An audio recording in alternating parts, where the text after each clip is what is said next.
My name is Wolf Kastmeyer. I'm an attorney living in New Orleans, and I also serve on the board of directors of a community bank based in Baton Rouge. As an attorney, I'm not providing legal advice to you in this video, but what I want to do is to help you become familiar with Regulation O, loans by member banks to their executive officers, directors, and principal shareholders.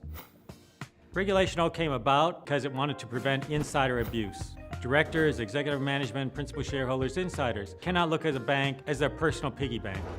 So Regulation O covers any extension of credit made by a bank to an executive officer, a director, or a principal shareholder of the bank, of any company of which the bank is a subsidiary, and of any other subsidiary of that company, such as if you have a mortgage subsidiary. Regulation O is going to apply to any extension of credit made by a bank to a company controlled by such a person, or to a political or campaign committee that benefits or is controlled by such a person. You need to have an overview of this law, this regulation, to make you look intelligent when you need to discuss it with the public and with regulators.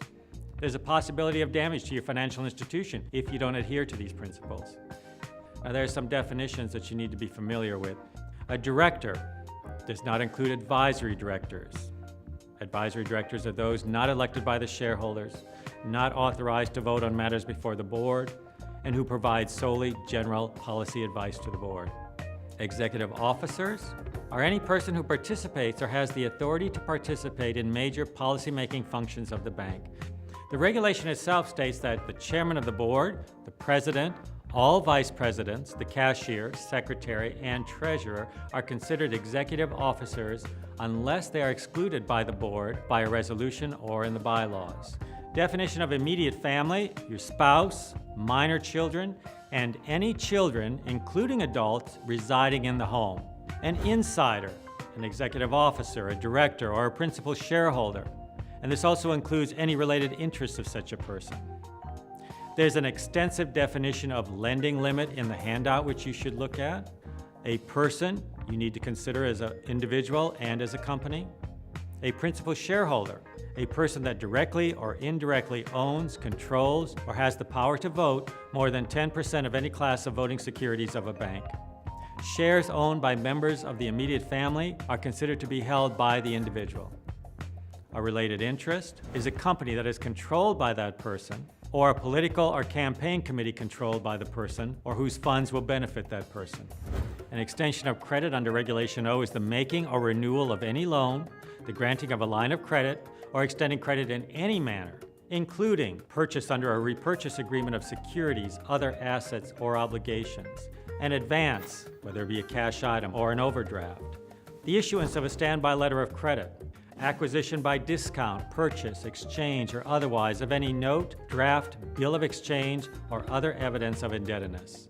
The increase of an existing loan amount, unless it's done for taxes, accrued interest paid by the bank. An advance of unearned salary for a period in excess of 30 days. An extension of credit does not include advances of accrued salary or travel or expenses, deposited checks, indebtedness transferred due to mergers or foreclosures, indebtedness obtained through the foreclosure of collateral, indebtedness incurred for the purpose of protecting the bank against loss. There are more specific cases of exemptions outlined in the document available for download on bankboardadvisor.com. And keep in mind that an extension of credit is considered made at the time the bank enters into a binding commitment to make the extension of credit. Reg O goes into effect the day that the loan papers are signed, not the day that you actually draw the money. There are general prohibitions. You cannot extend credit to any insider unless that extension of credit is on substantially the same terms, and underwriting procedures are not less stringent than you would use for any other person not employed by the bank or not covered by Reg O. It should not involve more than the normal risk of repayment or present other unfavorable features.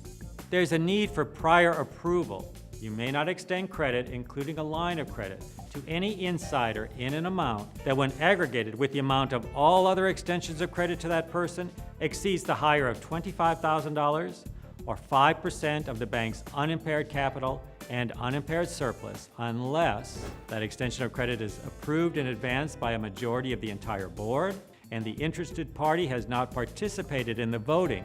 In no event may a bank extend credit to any insider in an amount that, when aggregated with all other extensions of credit to that person, exceeds $500,000, unless approved by a majority of the entire board and the interested party abstained from voting.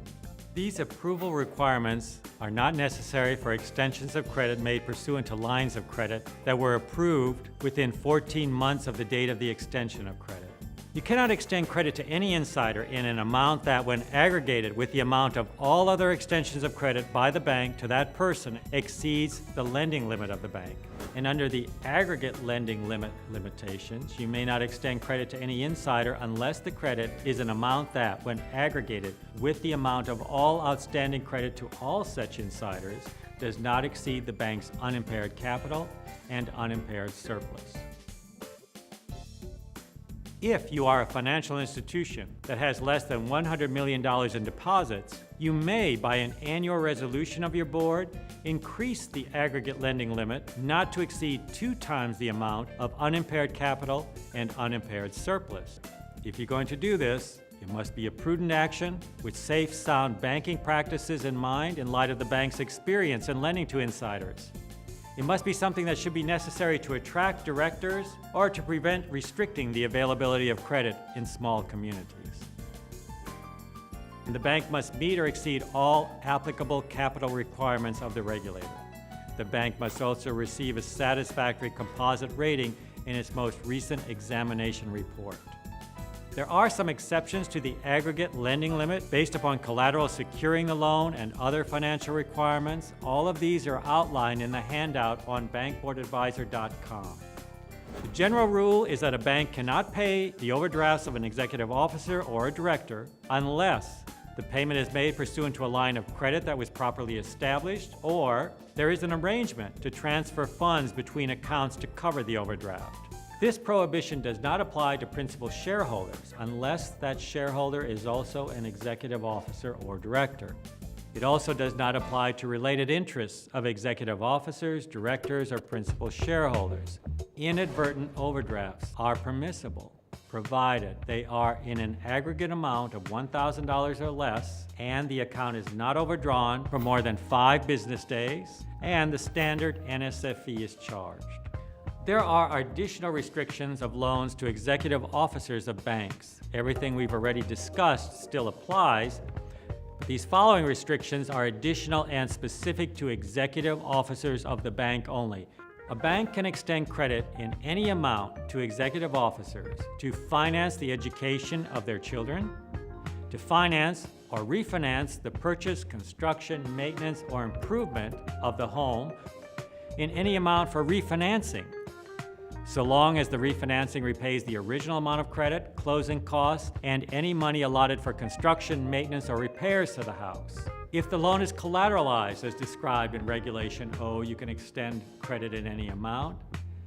And for any other purpose, if the aggregate amount of credit to that executive officer does not exceed at any one time the higher of 2.5% of the bank's unimpaired capital and unimpaired surplus, or $25,000, but in no event more than $100,000. Any extension of credit to an executive officer must be reported to the board of directors, must be in compliance with all of the general prohibitions discussed earlier.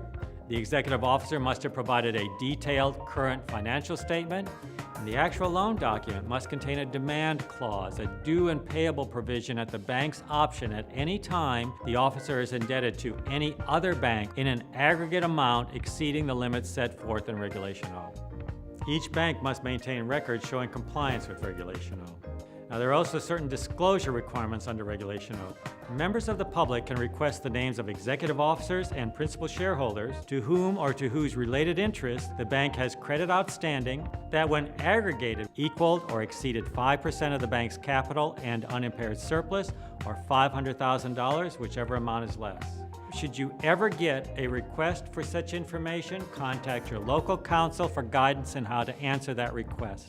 For banks which are not publicly traded, executive officers and directors must annually report to the board of directors the outstanding amount of any credit extended to the executive officer or director which is secured by the bank's stock. Team, that wraps up our overview of Regulation O. Please print the certificate of completion and include it in your board minutes. My name is Wolf Kastmeyer. I look forward to seeing you again at bankboardadvisor.com to view other videos that we have available to assist you in your role and your responsibilities as a director.